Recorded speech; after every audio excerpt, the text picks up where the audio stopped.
Okay, so what you're about to see is a 25 to 30 minute podcast of myself and Barry Smith talking about homework.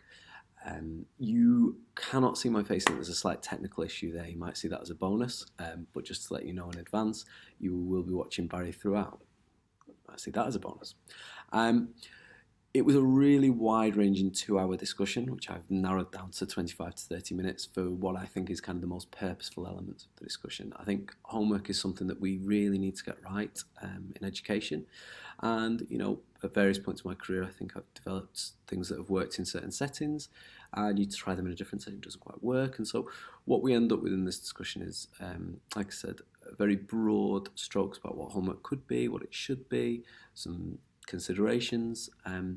And as I said, you know, I've watched this back a few times. One of the best things about speaking to Barry is that I actually don't always agree with him, and therefore it's thought-provoking, and it forces me to, in microscopic detail, question what I think. In fact, actually watching it back, I don't even agree with everything I said in the video.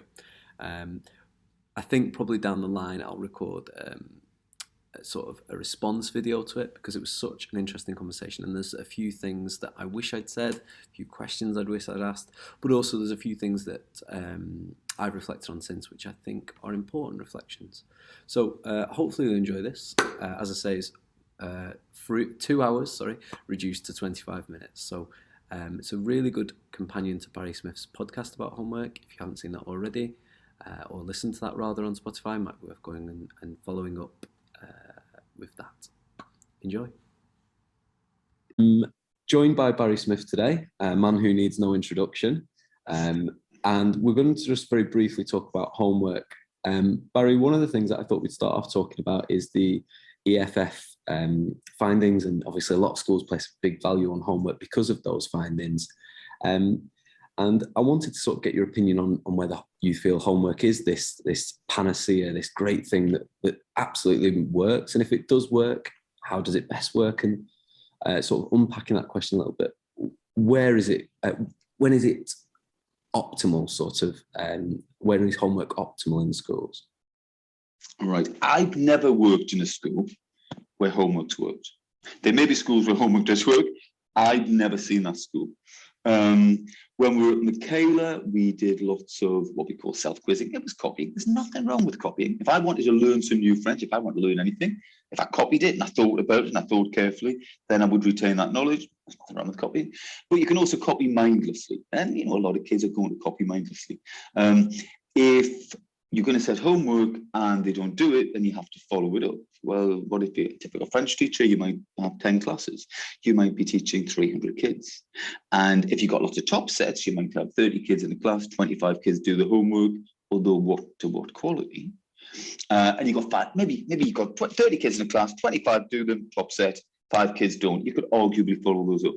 What if you've got lots of mixed ability classes? What if you've got lots of lower sets that nobody does their homework? And if you're setting homework and you know and they know, well, nobody's going to do it, or if they do it, it's not going to be great quality, you're making yourself a bit of a laughing stock, really. So, great. Look, if you could set decent, meaningful homework, kids go home, they revise, they memorize stuff, they put in the requisite amount of time, or you say, look, I need to revise for 30 minutes on this. Here's a really good way to revise. If they did that, and if after 30 minutes you feel you haven't really retained it, here's another strategy. You might need to do another 10 minutes, whatever. You give them really meaningful guidance. If kids did that, obviously they'd be really good at stuff. But yeah, it's one of those things we really can't control, isn't it, homework? I can control, as a head teacher, you can control the quality of the teaching. You do a lot about the quality of teaching. You do a lot about the quality of the relationships, a lot about the culture of the school. But you can't control what goes on outside the school. So why invest lots and lots and lots of energy on something that really you have a very, very limited power over, is my angle. If they would do it, if they do it, great, of course. It's like, no. It's like, I don't know, if somebody gives you a diet sheet or something, if you can force somebody to eat healthily, great, and they'll be healthy. Or you can force them to exercise, great, they'll be fit. But if you can't force them, and I mean, you've spoken about there briefly about the idea that you're essentially setting yourself up for failure. Is there also a risk as well in terms of relationships, do you feel, and how relationships with students are grown or developed there? Because presumably if you're going to set it, you're going to have to chase it up, and there's man hours in that, but there's also perhaps a damage to the relationship. So are you sort of suggesting are there settings where you think it would be there? Well, yeah, you have to think about your context, don't you? You might think, tell you what, with top sets, I can set homework and mostly do it, and it will, again, what's the quality? At Charter, at one point, I stopped all homework in Key Stage 3 because people were setting really bad homework. And then kids were getting centralised detentions. Lots of kids were getting detentions for homeworks. To be honest, the homework you set wasn't very good. Let's think, how can we make this homework work? If you say, again, once you start saying, okay, you are all children are going to go home and do written homework, I need to see something written back, you're going to discover that a lot of kids haven't done it, or they haven't done it very good quality. What are you going to do then? All of that follow-up. Okay, if you've got a centralised detention system, okay, well, I'll just give them a detention, it's fine. So you're just going to keep giving homework that doesn't get done. You're going to rely upon the centralised detention system. You haven't thought about, what about the quality of the homework I'm setting? What do people set all the time for homework? They set stuff like, revise for a test. Well, everybody knows they haven't revised. Again, that's another game we play. And we're all pretending, aren't we? I'll say you're going to revise for a test. You're going to pretend you revise for the test. Now, then you can go, okay, but if you don't get a certain pass mark, then you'll get a detention. Then people go, my child's being punished because they didn't pass the pass mark. And you set the pass mark too high and it's your fault. And it goes on and on and on. If you've got supportive parents, homework, great. If you've got a culture in school whereby, it's the norm to revise.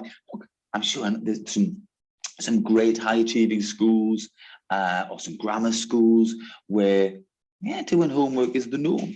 If it's the norm, then it's going to get done. If it's not the norm, if it's not socially acceptable amongst the kids, it's not going to get done. Now, if as the head you've decided homework's important, you're going to have to think, how am I going to support staff to set the right kind of homework, support kids so they've got the right kind of guidance for homework, have a supportive system. So what are the sanctions if they don't do the homework? And there's a million. And again, there are only so many hours in the day. What return on investment? Would you be better off thinking, how can I make my lessons better? How can I make my teaching better? How can I make the culture in school better? Homework, if you get them to do it, if it's quality homework, if they're going to do a quality job of it. But when there are so many other things that you do have much more direct control over, I tend to think maybe you should focus there. But, if we ask Catherine Burble-Singh, she'd be bang about homework. Certainly when I was there in the first 3 years of Michaela, I don't think we did homework well. Now, what they did afterwards, I don't know. But that's a school, actually. Catherine would be someone, but again, you've got that culture is so good in that school. Right? It's education. It's who we are to what we do. And of course, as time goes by, parents will know this is the kind of school that we've got. If you send your kid to this school, he's going to be doing homework. And again, that will become self-perpetuating. But there'll always be those parents that really don't care. And I think, a lot of the way we talk about homework is about a sort of a seeming attempt to social engineer a different home life. But I did wonder there, you spoke about supporting students. Is there perhaps a secondary benefit in setting homework, even if it's not completed, that you're talking a lot about atomic habits. Anyone who's paying attention might have noticed at the minute, but is there a secondary benefit of forcing students to discipline themselves, perhaps, that makes the whole thing worthwhile, or teaching them to discipline themselves, possibly? I mean, if they are doing it, and it's like, again, atomic habits, which I do tend to mention on occasion. Pretty book, bias. Look, if you're setting homework, and if the kid is I love the mantra, make a promise to yourself and keep it. And he's going, yeah. And I go home, and by 4:30, I'm sat at my desk, and I've got my work, and I'm doing my homework, and I'm going to work what I do a lot at the moment is, because it's 2022, I put a little timer on my phone. I do lots of 22-minute blocks. Yeah, I like doing that. I like doing little 22-minute blocks. If a kid was good and he said, right, at 4:30, I'll be sat at the desk and I'll be doing my homework and I'm going to revise for 22 minutes. And I'm going to have a 5-minute break and I'm going to go back again. And I'm going to do another 22 minutes. And every time he succeeded at that, every time he had that little victory, he'd be like, yeah, another little victory. That's who I am. It's part of his identity. Then great. But of course, if his identity is, oh, look at that. If his identity is, no, I'm not doing homework. You know, if it's your habit, whatever you repeat is part of your identity, is it? So I always remember there was a girl at school when I was a kid. There was a girl called Julie Garvin, and she always got really good grades. Julie Garvin, I don't know what happened to Julie Garvin. And I used to think, oh, she's really good. She's really good. Why is she so good? Well, she never stayed off school and she always did her homework. It wasn't, you know, that revolutionary in lessons. I guess she probably listened more than I did. But that wasn't particularly noticeable. But she never stayed off school. I did. And she always did her homework. And it was always done to a high standard. And there you go. I mean, so I suppose I just wonder if maybe schools would benefit from a sort of James Clear approach of a sort of, right, do your 3 minutes. We'll give you lots of positive affirmation. You're going to do it at this time. You know, you just said do you set yourself an alarm to begin the task? Do you? Yeah, that's what I do. I do a little 22 minutes on my phone, yeah. And I mean, which I love. Everything you just described there would sound like a fantastic system to hand over to young people to set them up. I mean, I've told kids this for years. You know, I've given them checklists and said, look, what you do is you start this. You've got several homeworks to do. What subject do you hate? You hate maths? Start maths first. You hate French? Start your French. Do the thing you hate first, right? Just get started. Set yourself, just do 10 minutes, then have a 5-minute break, but don't go on your phone or don't put the telly on or whatever it is, yeah? You can give them all the advice in the world. But it's that getting that momentum, isn't it? Getting that lift off.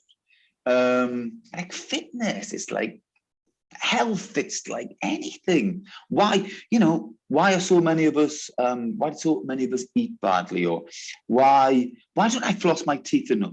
You know, because I just can't be bothered.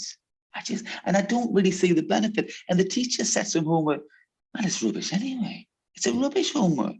Yeah. Or it's really nebulous and I don't really know what he wants. And he doesn't really look at it anyway. But of course he doesn't, because he's got 300 kids he teaches. And to be honest, a lot of the homework that we hand in, you can barely read it. Yeah. So why would the teacher be looking at it? But, you know, then somebody say, well, you know, it's our duty because there's all of these people that love to make out that the teachers are more. I'm sick to death of Twitter talking about teachers like they're martyrs. I'm sick to death of people going, oh, teacher tired. Go and work down a mine.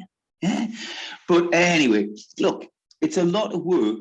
Are you meant to be taking in 300 books? I think you teach 300 kids, 30 kids a class, 10 to classes, say something like a I think like a French teacher. What if you're an RE teacher? How many hundreds of kids are you teaching? Music teacher. How many hundreds of kids are you teaching? Wow. Now, art teacher, kids will often do their art homework because they like doing their art homework. Yeah. There'll be loads of art teachers going, well, they don't do it for me. Okay. But you see my point. It's really what I talk about all the time. Stephen Covey's another really good book. Your circle of influence, your circle of concern. There's loads of things I can influence. Focus on the things I can influence. I can influence what happens in school. I can influence how I teach. I can influence how I teach from memory. I can influence how I teach in terms of, so kids believe in me. I can influence so my lessons kids leave after 60 minutes thinking, whoa, I feel good. I feel accomplished. I don't have that much influence on what happens at home. I said, you know, the kid goes home, he makes a promise to himself, he sets his alarm, and I know I'm set at my desk at 4:30. Is he? Who's in the house? Is there a desk? Has he got his own room? Well, you know, it's like when we were doing stuff online, yeah? And you're given a lesson, and you think, what the hell's happening there? Because, you know, you've got a house full of kids. There's no desk, there's no calm. So you're going to say, oh, well, the kids can go to public library. Yeah, he can go to a public library. He goes to a public library with his mates. He doesn't get any work done. It's just him and his mates pretending to work. But some kids will. Some kids, it's about individuals, isn't it? But if you've got a school of 1,000 kids, well, you know, you've got a hell of a lot of following up to do then. So from your perspective, it's too nebulous.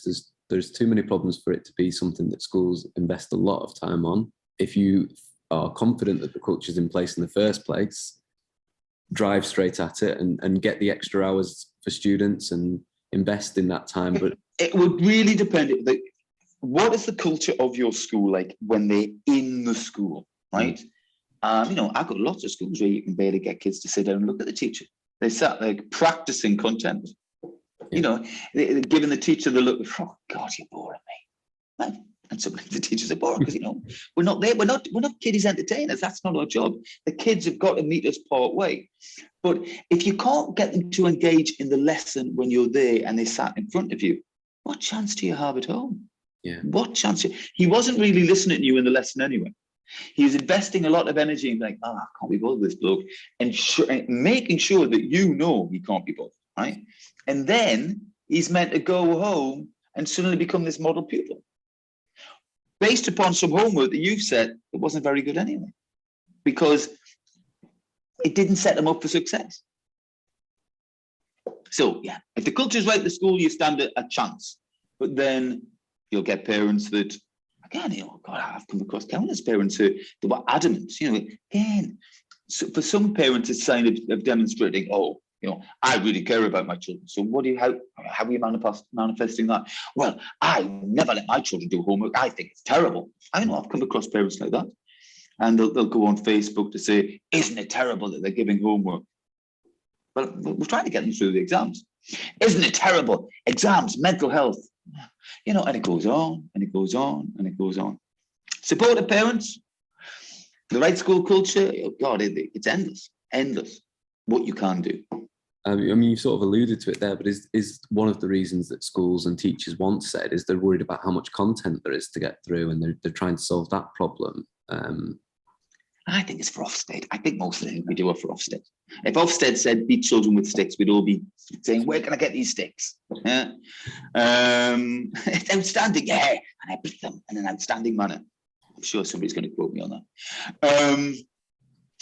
Look, we said, hope there isn't very good quality control, quality assurance on homework very often. So as a head, you've got to think, okay, what am I going to do about that? What am I going to do about that? And then subjects are so different. Do you want them to be, you know, I've known schools where they said PE homework is Key Stage 3. They weren't doing that for the kids. They were doing that because they hoped Ofsted would like it. Do you want them to do loads of English and loads of maths? Do you want them just to do English and maths? Is there a really good computerized package that works for maths, for example? At Michaela, we did a lot of that, but it took a lot of following up. And Naveen Risby at the time was doing lots and lots and lots. She was in very early, doing lots of follow-up. Who'd done the homework, who hadn't done the homework. Then you have to have all of the detentions in place. Who's manning all of those detentions? And kids will do the homework if they're pretty confident. Well, more kids will do their homework if they think, tell you what, this is going to be followed up. If kids think, well, nobody really follows it up. Nobody really, and even fewer of them will do their homework. Or, well, he doesn't really look at it. And it wasn't very good quality, but you know, there's no pushback, as long as I've made a semblance of an effort. When we used to do self-quizzing at Michaela, every single morning, because it was an extended day with lots of form periods. And so we had like learning support assistants and more graduates, and they would be checking everybody's book every single morning to see, was it well presented? Were there gaps? In kids game stuff, don't they? So if self-quizzing is just copying, you can do it really mindlessly, or you can do it and think about it. If you copy, you think about something different. I mean, that can be really useful. But again, if we thought they were gaming it, if we thought they were leaving gaps deliberately, if they didn't do it in the spirit it should have been done, we told them in advance, oh, you haven't done it properly. So therefore you get a detention, which great. A lot of kids will learn from that. A lot of kids will start going, I'll do it properly. If I've got to do it, I may as well do it properly and learn from it. Nothing wrong with that. But you've got to have all of that detention system in place. You've got to have all that checking system in place. You've got to have the time in the school day to have that in place. We teach all of these subjects. Are they all of equal value? Should they all be doing homework? There's so many questions there, so many questions. And there isn't a one-size-fits-all model that we can apply. You don't think it's not self-quizzing for all or anything like that? Well, you know, self-quizzing, I always maintained that a lot of kids game it. A lot of kids are just copying without thinking. Okay, your brightest kids do their homework, and then they're more conscientious, and they think about their homework, and they copy, and they think carefully, and then when you do a test, they do very well on the test because they thought about it. Maybe they were just naturally brighter as well. Certainly they had better work habits. Your lazy kids, they do it under sufferance. You know, they weren't thinking about it. And when you do a little mini test, well, no, they haven't remembered that much. So the teacher. Oh, we could have an extended day. We could have we could have the kids there at 6 o'clock. We could give them maybe a meal at 5, and we could keep them in school at 6 or 7. Who's going to fund that? Who's going to man that? I mean, we could do that. We could have state-run boarding schools where kids have to do prep every single evening. We could do that. You know, I mean, you're almost talking about an adoption system, an orphanage of some description there. But it does seem like that. The number of times that, you know, I've worked in schools and there'd be a homework club in school. You think, now, is this now homework? Is this now an independent task? And I think one of the things I've always thought as a teacher is, what can I set that's purposeful, that keeps the wolf from the door? And I remember one of... What do you mean wolf from the door? Who's the wolf? Well, yeah. Is the wolf SLT? Is the wolf the head saying, show me logs, I need to see logs, I need to know what homework has been set? Not what homework has been done, not what the quality of the homework is. This isn't checking up on kids in too many schools. This is checking up on teachers. Checking up on teachers. Why checking up on teachers? Well, Ofsted will want to know. And it goes back. Yeah, and I don't think that was ever explicitly put in those terms to me, but it was just the idea that, oh, well, this is the thing that teachers do, so I best do the thing that teachers do, often was my sort of sense of it. And, you know, I think one of the few times that I did it successfully, we have a sort of an extension reading homework now in my department, but previously. What is that then, extension? Explain that to me, this extension. We set them some reading that's kind of linked to their learning with multiple choice questions attached to it. They go away and read an article that's connected to the texts that they're studying, and then we check that they've completed the multiple choice questions. Now, of course, fairly easy for the students to game that. But I actually believe that... Is this computerized, yeah? Yeah. Yeah. I mean, I'm not a fan of multiple choice, okay? We had a phase of doing multiple choice in the very early days of Michaela. I banished it very quickly, and then the other departments have banished it shortly afterwards. I think it's a hell of a lot of work for us. Hell of a lot of work for us. And kids go, A, B, C, B, B, D. Quick, fast. Yeah, and they don't think about it.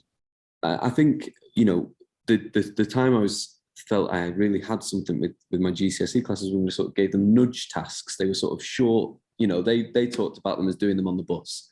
I do it on my phone on the bus with this app you've given me. And that was sort of memorization of quotations and various sort of, various ideas around their GCSE texts. And I think, you know, that was a heavy lift at the beginning, but then it sort of had its own momentum. And the only real issue I had with it is that I seemed to occasionally with some students damage relationships a bit, because I'd find myself in this sort of nagging mode because I didn't want to let it slip. But I'm saying that was a success. You can lead a horse to water. Take a horse to water, you know? This is why I say to kids, if you've got homework, start with the subject you really hate.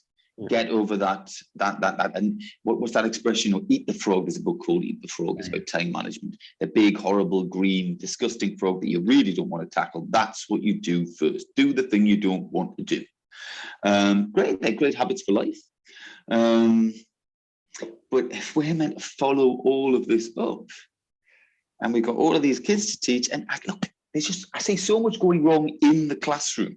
I see so much going wrong in schools in front of us, where kids aren't listening, where kids aren't applying themselves, where kids aren't polite.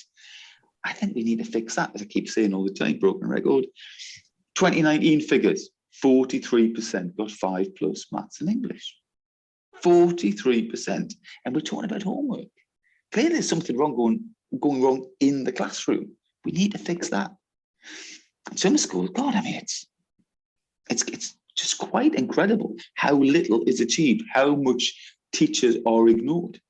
That's in the classroom. So what impact is the homework having? And again, as I said earlier, if you're setting homework and you know and they know, I'm not going to do this. They don't say it. Or we set homework with, yeah, go home and read this. I'm not saying that's what you're doing, because maybe your system works. Yeah. Sorry again? I said there might be elements of that, actually talking to you, I'm thinking and reflecting on, have we set ourselves up here a little bit with this, and I think that's what's really useful, and what a lot of your perspectives do for me, certainly, Barry, is make me really question what I am doing and whether I've actually fully thought about why I'm doing it. And I think we do lots of things in school that we're trying to kid ourselves. Okay, we're trying to kid ourselves that that homework works. Often we're looking for systems whereby, I tell you what, I'll set this minimal homework and you make a minimal effort, and then we'll all pretend that you're doing the homework and that you're keen and that you're focused. Maybe it's happening in some schools. Maybe just I'm a miserable old bugger, right? But in the 25 years I've been teaching, and maybe just the nature of the schools I've worked in, I don't see schools that, invariably, I don't see schools that are very well run. Okay, so if they're not very well run, and I'll be crucified for that, but it's true. There's a lot of schools that daily experience in the classroom is not a good experience. The culture is not good in the school. So then, if we're fixating on something that's something we can't control, we're fixating on education, or give it on homework, or we're fixating on, or just giving an appearance that we're setting meaningful homework and giving the appearance that the kids are doing it. Yeah. It seems to me education is full of appearance over substance. I look at PowerPoints again and again and again. I think, oh, they're pretty. You can't really read them. There's not much content in them. Lots of images. I can't. The images are too small to do anything with, and actually the teacher doesn't even refer to the images, but they look nice. There's so many things that we do in education that it's broken on lots of levels. It really is. But I think that something you said there that really worries me is that kind of what's the quote from Soviet Russia? We'll pretend to work and they'll pretend to pay us. There's an element of that, is that what you're actually teaching there is greatly mistrust leaders, and those that are supposed to be, leading you and showing you how to be a responsible adult. They're actually part of this game of pretending to play the game. And I worry what it's like merits. Merits, when we do merits and stuff, yeah? How kids there are some horrible, really naughty kids who get far too many merits. And sometimes teachers, to placate those kids, give those kids more merits than anybody else. And then you'll have an award ceremony and you'll have, certificates. And there's all these nice kids sat there going, Johnny Jones, he's got a gold badge. He's got a certificate. He's got loads. He's a shit. Everybody knows it's a shit. He gets merit just because today was a little bit less shitty than normal. Yeah. So, Twitter, this big PR machine that is Twitter. Our children are amazing. Our community's amazing. Our school's amazing. Oh, come on. Our kids are fantastic. Now, are they really? Are they not just normal kids? Yeah? And you're trying to create a really good community and a really good culture and so on. But what is the reality of the culture in the school? There's so much PR in education. And if all we're thinking about, if a primary occupation or preoccupation is PR, then will we ever get to the reality of what's going on? Yeah, there's a lot of teaching that's not very good. There's a lot of subject knowledge that's not very good. There's a lot of materials that aren't very good. There's a lot of curriculums that aren't very good. There's lots of political initiatives that are foisted onto schools that are detracting from the fact that we have limited time to cover what we've got to cover, and then we're doing SMSC and we're doing sex education, and let's throw something else at the school and something else at the school and something else at the school. And whilst these might all be worthy causes, are we doing it well? Are we just ticking a box? And when Ofsted comes calling, what everybody's running around trying to demonstrate. I think we are so fixated on the window dressing that we don't actually talk about the reality of schools very often that are very, very challenging for recruitment. It's language perspective. Very hard to find language teachers with good subject knowledge. Very hard to find scientists with good subject knowledge, or across the sciences. Very hard to find maths teachers with maths degrees. Do you need a teacher with maths degree? Don't know. There's so many issues in education that but if you read that endless Twitter feed of so many maths, it's amazing. It's amazing. Oh, look at us, we're eco warriors. Look at us, we're mental health ambassadors. Look at us, is this happening? And who's in charge of all these things? And there's some assistant head, or now we've got, what do we got now? Associate assistant heads, an associate this, an associate that. So many people with, badges going, oh, look at me, I've had a promotion and I'm in charge of. What are you in charge of?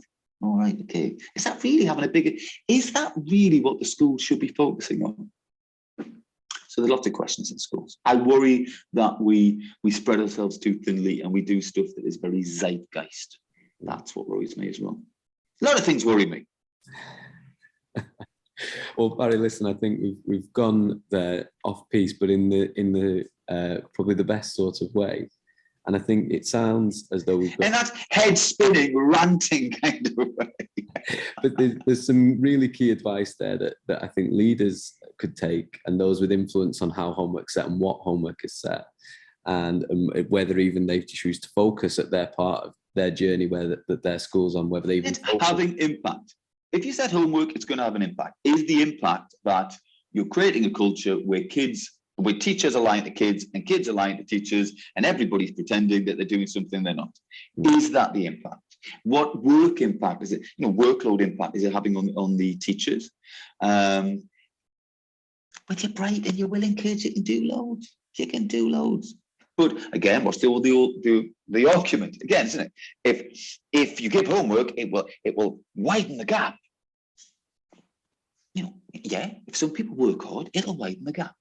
If some people have parents that make them do homework and help them with their homework and make them go to bed, it'll widen the gap. Tell you what, how dare you make your child go to bed? How dare you tell your child to get off a computer? Yeah. The world's mad. And I think, in all of that, there's a lot of, I think teachers, I think a good professional teacher is thinking at the end of that conversation about how they can apply what we've just discussed in their context. Because I do think... Is he though? Or is he tired? Is he thinking, oh, bloody hell, yeah. But my head teachers told me I've got to give... I told teachers like this all the time. Oh, but at homework, it's not very good, is it? Yeah, I know it's not very good. Do they do it? No, it's not really very good quality at all. And you've got to read through it. Yeah, I've got to read through it. Can you read it? No, because the handwriting's awful. So why are you doing it? Well, the head says. Head says I've got to do it. And so you almost make them, in a sense, necessarily willing participants in the lie we discussed earlier, because we're all playing the game. They've got bills to pay. So why isn't a head teacher sat down going, right, okay, is homework working? What kind of homework does work? What kind of homework is feasible in terms of workload? You can talk about kids, work-life balance as well, I guess. And there's all sorts of issues there. Should schools just have longer days? Should schools have longer days? Should we have fewer hours? There are all, I'm not advocating that, but there are questions to be asked there. If there's so much to cover, should there be less to be covered? Are we covering it, but are they remembering it? There are 1,001 issues. There's so much that's wrong with education. The amount of holidays we get is huge. The days, they're very short. I sometimes go to schools, they're finishing at 2:30. These are all very strange things. If you were setting up a system from fresh again, would it be like that? I doubt it. Of course you wouldn't get people. Look, if we didn't have ridiculously long holidays and we didn't have, in theory, shorter days, then you wouldn't get recruitment. I say in theory shorter days, because at the end of the day, people are having meetings. What are they having meetings about? Are those meetings useful? There's so much goes wrong, isn't there? A lot. I'm sorry. You wanted me to cheer you up, didn't you? Sorry. No. There's a lot we can't do about education, but homework, for me, it wouldn't be my top priority. There's an awful lot else I think we could fix before homework, and a lot more easily as well. Okay. You'll have to edit all of this out because I'm such a ranting. Well, listen. Buffoon. I think we probably will we'll edit some bits there so that we've got that clean line of homework. But there's some fantastic questions there as well. So it's hard to know what we'll keep. But we'll certainly look back at that. And thank you for giving your advice, because